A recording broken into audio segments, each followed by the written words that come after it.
क्या आप मानोगे कि अगर आप बहुत तेज चलो तो आपके लिए टाइम स्लो हो सकता है।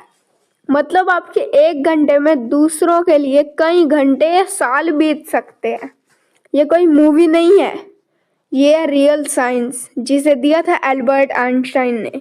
इसे कहते हैं स्पेशल थ्योरी ऑफ रिलेटिविटी। अब सवाल है, ये काम कैसे करता है।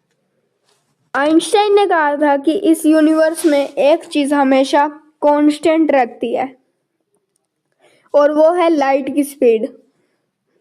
मतलब लाइट हमेशा सेम स्पीड से ट्रैवल करती है चाहे कोई भी देख रहा हो।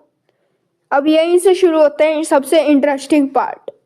अगर आप बहुत तेज स्पीड से ट्रैवल करते हो जैसे लाइट की स्पीड के पास, तो आपके लिए टाइम स्लो होने लगता है। इसे समझने के लिए एक एग्जांपल लेते हैं। मान लो एक आदमी अर्थ पर है और दूसरा एक स्पेसशिप में बैठकर बहुत तेज स्पीड से स्पेस में जा रहा है। कुछ साल बाद जब वो स्पेसशिप वाला आदमी वापस अर्थ पर आएगा तो उसके लिए सिर्फ 5 साल बीतते होंगे, लेकिन अर्थ पर जो आदमी होंगे, अर्थ पर सब लोगों के लिए, उस आदमी के लिए नहीं, खाली अर्थ पे उस आदमी के साथ साथ सब लोगों के लिए 50 साल बीत चुके होंगे।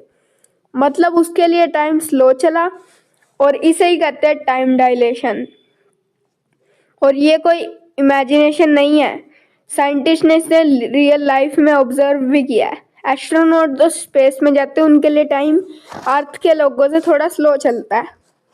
हालांकि डिफरेंस बहुत छोटा होता है, लेकिन ये प्रूफ है कि आइंस्टाइन सही थे। अब एक और इंटरेस्टिंग बात, जैसे जैसे स्पीड बढ़ती है टाइम और स्लो होता जाता है।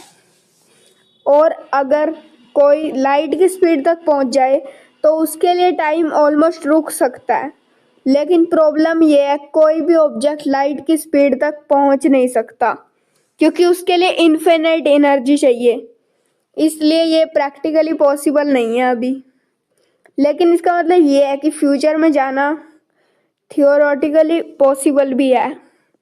मतलब अगर टेक्नोलॉजी एडवांस हो जाए तो हम फ्यूचर ट्रैवल कर सकते हैं। तो स्पेशल रिलेटिविटी की ये थ्योरी हमें ये सिखाती है कि टाइम उतना सिंपल नहीं है जितना हम सोचते हैं। ये चेंज हो सकता है, बस स्पीड बदलनी होती है।